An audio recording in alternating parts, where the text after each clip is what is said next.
ભગવાન આનંદમય છે. એટલે ભગવાનનો જે ભક્ત બને એના જીવનમાં પણ આનંદ આનંદ આનંદ અને આનંદ થાય, આનંદ આવે. હર સ્થિતિમાં હર પરિસ્થિતિમાં એનું જીવન પણ આનંદમય રહે, કારણ કે એના જીવનમાં ભગવાન છે. માટે જો ભગવાન તમારા જીવનમાં રાખશો તો તમે પણ આનંદ યુક્ત બની જશો. તમારા જીવનમાં પણ આનંદ આનંદ અને આનંદ થઈ જશે, કારણ કે ભગવાન આનંદમય છે. તમે એક તમારા હાથમાં અત્તરનું પૂંબડું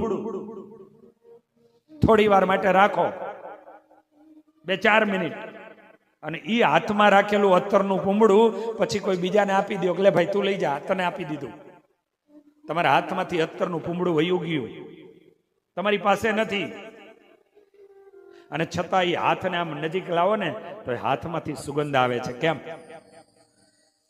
એક પૂંબડાને 2-5 મિનિટ હાથમાં રાખો, અત્તરના પૂંબડાને, અને એ જો તમારા હાથને સુગંધે યુક્ત બનાવી દેતા હોય તો પરમ કૃપાળુ પરમાત્મા સ્વામિનારાયણ ભગવાન એને તમારા જીવનમાં રાખશો, તમારા જીવન એ આનંદમય છે, માટે તમારા જીવન પણ આનંદમય બનાવી દેશે.